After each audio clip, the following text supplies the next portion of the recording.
সবকিছু তের ভীষণ ভালো লাগছে। চাচিকে নিয়ে এলে তের আর একা একা লাগবে না জাঙ্কুক না আসা পর্যন্ত। এটাই তের জন্য আনন্দদায়ক। জাঙ্কুক অফিস থেকে ছুটি চাইলো কিন্তু ছুটি পেল না। 1 মাস কেটে গেল এভাবে, কিন্তু জাঙ্কুক ছুটি পেল না অফিস থেকে। রাতে বিষণ্ণ মুখে জাঙ্কুককে বসে থাকতে দেখে তে আদুরে বেড়ালের মতো জাঙ্কুকের কোলে গিয়ে বসে পড়লো, সাথে জাঙ্কুকের গলাটা জড়িয়ে ধরলো। জাঙ্কুক তের লম্বা চুলে নিজের নাক ডুবিয়ে দিল, গালের খোঁচা খোঁচা দাড়ি দিয়ে তের গালে মৃদু ঘষতে লাগলো। তে তখনই বলতে লাগলো, ছুটি হয়নি এখনো, কবে যাবো আমরা চাচিকে নিয়ে আসতে? জাঙ্কুক মন খারাপ করে বলল, না ছুটি দিচ্ছে না তো, নতুন চাকরি এখনই এত ছুটি দেবে না নাকি? কি করব বলো তো? তেইহন কি বলবে বুঝতে পারলো না, শেষে বলল, ছুটি লাগবে না, চলেন আমরা গিয়ে নিয়ে আসি চাচিকে। পাগল, চাকরি চলে গেলে তোকে নিয়ে সংসার চালাবো কিভাবে? খাবি কি তখন? তে জাঙ্কুকের ঘাড়ে একটা কামড় দিয়ে বলল, ভালোবাসা খাবো। জাঙ্কুক হেসে ফেলল তের কথা শুনে। তের চুলে হাত বুলিয়ে দিয়ে বলল, পড়া শেষ হয়নি কিন্তু তোর এখনো। ফিনান্স যেই অঙ্কটা করতে দিয়েছি করেছিস? তে মুখ ভেঙচি কেটে বলল, এইরকম একটা রোমান্টিক সময় আপনার পড়ালেখার কথা না আনলে কি শান্তি লাগে না? কোথায় একটু রোম্যান্স করার মুড নিয়ে বসেছি আপনার কাছে, আর আপনি বলছেন পড়ার কথা? জাঙ্কুক কোলে করে থেকে চেয়ারে বসিয়ে দিয়ে বলল, হ্যাঁ বলছি, যাও এবার পড়া শেষ করো, এখন পড়ার সময় তোমার। তে রাগ হলো খুব, মুখ ভেঙচি দিয়ে পড়ায় মনোযোগ দিল। জাঙ্কুক মুচকি হাসলো দেখে এই যে তার স্ত্রী তেইহং, কেমন যেন কলিজা ছিঁড়ে যাবার মতো অনুভূতি হচ্ছে তার। যদি তেকে না পেত সে, তাহলে কি করতো জাঙ্কুক? এসব ভাবতে ভাবতে জাঙ্কুক খাবার গরম করতে লাগলো। খাবার গরম করতে গিয়ে জাঙ্কুকের মনে হলো আসার সময় নানা বাড়ির ফোন নাম্বার নিয়ে আসা উচিত ছিল, তাহলে যোগাযোগ করতে পারতো। এসব ভাবতে ভাবতে জাঙ্কুক সব গরম করে নিল। তারপর তের পড়া বুঝে নিয়ে খেতে বসলো দুজনে। বাকি রাত জাঙ্কুকের খুব ঝটপটিয়ে কাটলো। জাঙ্কুকের ছটপটানি লক্ষ্য করে তে উঠে বসলো বিছানায়। রুমের লাইট অন করে দিয়ে জাঙ্কুককে পানি এনে দিল। কি হয়েছে আপনার? জাঙ্কুকের চোখ মুখ শুকিয়ে গেছে, চেহারা কেমন বিবর্ণ। আমার ভালো লাগছে না তে, কেমন যেন লাগছে। বারবার ছোটবেলার সব স্মৃতি ভেসে আসছে চোখের সামনে। স্পষ্ট দেখতে পাচ্ছি মা আমাকে ঘুম পাড়ানি গান শোনাচ্ছে, যেন পুকুর ঘাটে নিয়ে গিয়ে সাবান দিয়ে আমাকে গোসল করিয়ে দিচ্ছে। আপনি কেন সব সময় এসব ভাবেন বলেন তো? কষ্টের স্মৃতি মনে করলে কষ্ট বাড়বে বই কমবে না। তখনই জাঙ্কুক হেসে বলল, আমার সুখ তো আমার পাশে আছে তে, সেই পাশে থাকলেই কষ্ট সহ্য করা কোনো ব্যাপারই না। তবু আজকে কেন যে এমন লাগছে জানি না।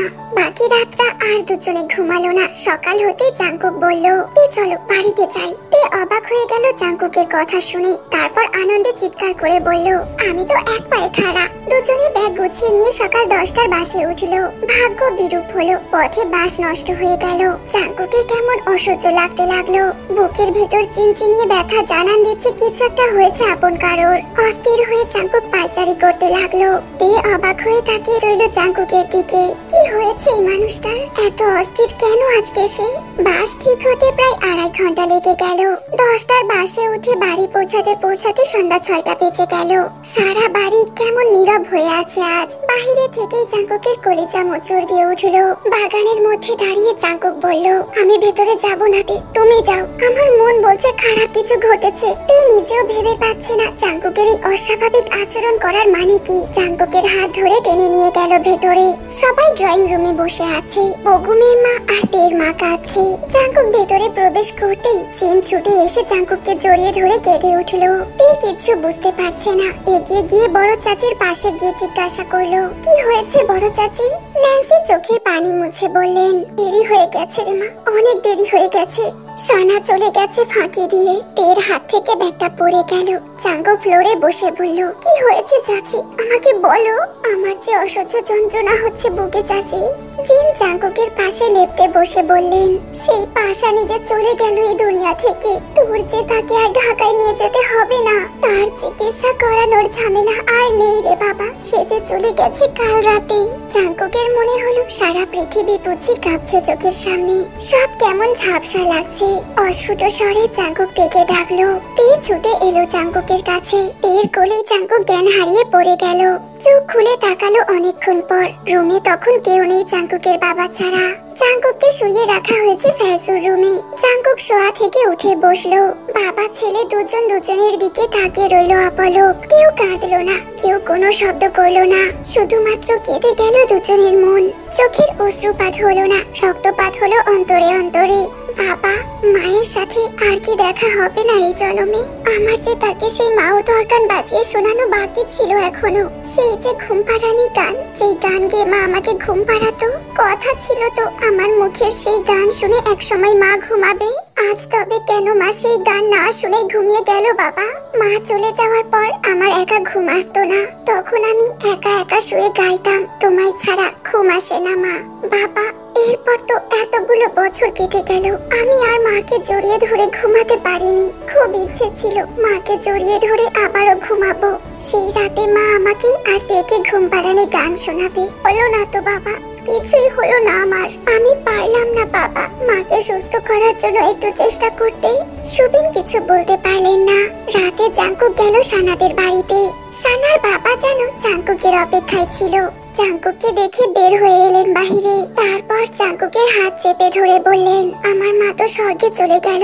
মায়ের প্রাণটা বুঝি তোমাকে একবার চোখে দেখার জন্যই আটকে ছিল দাদা ভাই। সেদিন তুমি চলে যাবার পর মায়ের শরীর আরো খারাপ হতে লাগলো। আমায় ডেকে নিয়ে দিব্যি দিল যাতে করে তোমাকে কিছু না জানানো হয়। আমার ওপরে বুঝি অভিমান করে চলে গেল আমার মা। আমার মায়ের বড় অভিমান ছিল আমার ওপরে। আমার চোখের সামনেই তো আমার সোনার প্রতিমা দিন দিন কঙ্কাল হতে লাগলো। অথচ আমি কিছু করতেই পারলাম না। না পারলাম তার চিকিৎসার জন্য শহরে নিয়ে যেতে। আমাকে যে ভয় দেখিয়ে বলতো ওকে জোর করলে নিজের প্রাণ নিজে দেবে। আমার মা তোমার জন্য একটা বাক্স রেখে গেছে, ভেতরে আসো। না ভেতরে যাব না, আপনি বাক্স এনে দিন, আমি চলে যাব। বাড়িতে সবাই উদ্গ্রীব হয়ে বসে আছে জাঙ্কুকের জন্য। তে নীরবে চোখ মুছে নিচ্ছে একটু পর পর। তের ইচ্ছে করছে ছুটে গিয়ে জাঙ্কুককে খুঁজে আনতে। কোথায় গেল জাঙ্কুক? কেন এখনো ফিরছে না বাড়িতে? চিন্তিত বাড়ির প্রতিটি মানুষ।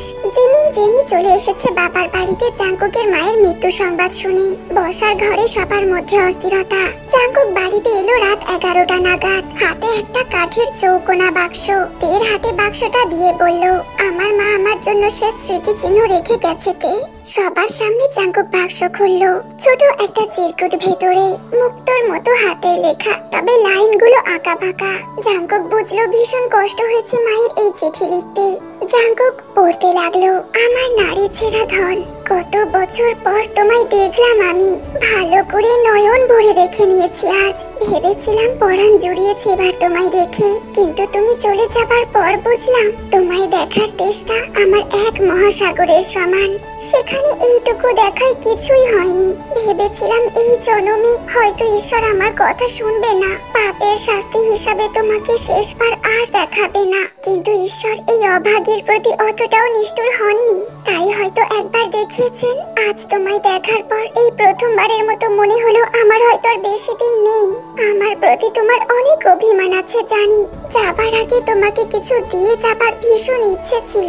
এই বাক্সটার উপরের এই কাঠের পাটাতন হালকা চাপ দিলেই খুলে যাবে। নিজে তোমার জন্য আমার পক্ষ থেকে একটা ছোট উপহার রেখে যাচ্ছি, গ্রহণ করো যদি আমাকে ক্ষমা করে থাকো। যদি গ্রহণ না করো তবে জানবো আমাকে মা বলে মানতে পারছো না, আর হয়তো শেষ দেখা হবে না। সুবিন সাহেবকে বলে দিও এই হতভাগিনী তাকে মন থেকে ভালোবেসেছিল কোনো একদিন। ভালো থেকো সবাইকে নিয়ে। উপরের পাটাতন খুলে জাঙ্কুক ভেতরে একটা খাম পেল। খামের ভেতরে একটা চেক বই, একটা ইস্যু করা চেকের পাতা আর এক টুকরো কাগজ পেল। 50 লক্ষ টাকার একটা চেক, আর কাগজে লেখা, এই টাকার মালিক জাঙ্কুক। আমার নামে কেনা জমি বিক্রির এই টাকার মালিক আমার একমাত্র ছেলে জাঙ্কুক। জাঙ্কুক ফ্যাল ফ্যাল করে তাকিয়ে রইল সবার দিকে। তারপর চিৎকার করে কেঁদে বলল, এই সব কিছু তোমরা নিয়ে যাও, আমার মাকে এনে দেওয়ার একটা বার আমি একটু মন ভরে মা বলে ডাকি। আমার যে এখনো মা বলে ডাকার তৃষ্ণা মেটেনি। আমার মা কই? কেন বারবার আমাকে এভাবে ফাঁকি দিয়ে যায় আমার মা? আমি একবার তাকে হারিয়ে নিজেকে সামলাতে পেরেছি, এখন আবারও তাকে পেয়ে যে আজীবনের জন্য হারালাম। আর কিসের বিনিময়ে পাবো তাকে? সুবিন সাহেবের দু পা জড়িয়ে ধরে বলল, আমার মাকে এনে দাও না বাবা, একটি বারের জন্য এনে দাও। আমি আর একটা বার তাকে মা বলতে চাই, আমার আর কিচ্ছু চাই না, একবার মাকে ডাকতে চাই শুধু। তাকিয়ে দেখতে লাগলো ইস্পাত দৃঢ় একটা হৃদয় কেমন ক্ষত বিক্ষত আজ। আশান হৃদয়ে মায়ের জন্য কত লুকোনো ভালোবাসা, শত আঘাতে না কাঁদা মানুষটার দুই চোখে কত জল। গ্রামে এক সপ্তাহ হয়ে গেছে জাঙ্কুকদের, অথচ শহরে ফিরে যাবার মতো তাড়া নেই যেন, এইরকম মনে হচ্ছে জাঙ্কুকের। নিজের চাকরিদের পড়ালেখা সবকিছু মাথা থেকে বের হয়ে গেছে। জাঙ্কুকের দিন কাটে বাড়ির পেছনে শ্যাওলা ধরা পুকুর ঘাটে বসে। পুকুরের পানির দিকে তাকিয়ে আনমনে কি ভেবে যায় জাঙ্কুক কে জানে তা। ভীষণ জ্বালা পোড়া অনুভব হয় জাঙ্কুকের। জীবনের সব হিসেব যেন মিলতে মিলতেও মিলল না, জটিল লাগে যেন এই জীবন। কখনো কি জাঙ্কুক ভেবেছিল এভাবে মাকে হারিয়ে ফেলবে? ভাগ্যে যদি হারিয়ে ফেলাইছিল, তবে কেন মায়ের সাথে শেষবার দেখা হলো? দেখা না হলেও তো কষ্ট একটু কম হতো তাহলে। বিয়ে হারানোর সে কি যন্ত্রণা, এতদিন কেন বুঝতে পারেনি জাঙ্কুক? জাঙ্কুকের পাশে এসে ফেজু বসলো। একটা মাটির ঢিলা কুড়িয়ে নিয়ে পানিতে ছুঁড়ে মারলো ফেজু। তারপর আপন মনেই বলতে লাগলো, বাবা যখন মারা যায় আমি তো তখন অনেক ছোট ছিলাম, এজন্য সব সময় মনে হয় বাবার আদর কিছুই পাইনি যেন। বাবা যদি আজও বেঁচে থাকতেন তাহলে হয়তো আমি বুঝতাম না তোর কষ্টটা, কিন্তু কিছু করার নেই জাঙ্কুক, প্রকৃতির এই নিয়মকে আমাদের মেনে নিতেই হবে। কিছুতেই এই নিয়মকে অস্বীকার করা যায় না। এখন জীবন থেকে কেউ হারিয়ে গেছে ভেবে যদি জীবনকে এখানে থামিয়ে রাখি আমরা, তবে আমরা নিজেরাও হারিয়ে যাব অল্প সময়ের মধ্যে। এখন যে সময় তুই পার করছিস, তোর কাছে এই দুনিয়া ছেড়ে চলে যাওয়াটা মনে হতে পারে সব থেকে সুন্দর সমাধান, কিন্তু একটা সমস্যা তখন রয়ে যায় জাঙ্কুক। তোকে ঘিরে আবার যারা বেঁচে আছে তাদেরও একই অনুভূতি হতে পারে আবারও। বাবা মারা যাবার পর আমার সব সময় ইচ্ছে করতো আত্মহত্যা করতে, কিন্তু পরক্ষণেই মনে হয়ে যেত মা আছে, বোন আছে, ভাই আছে।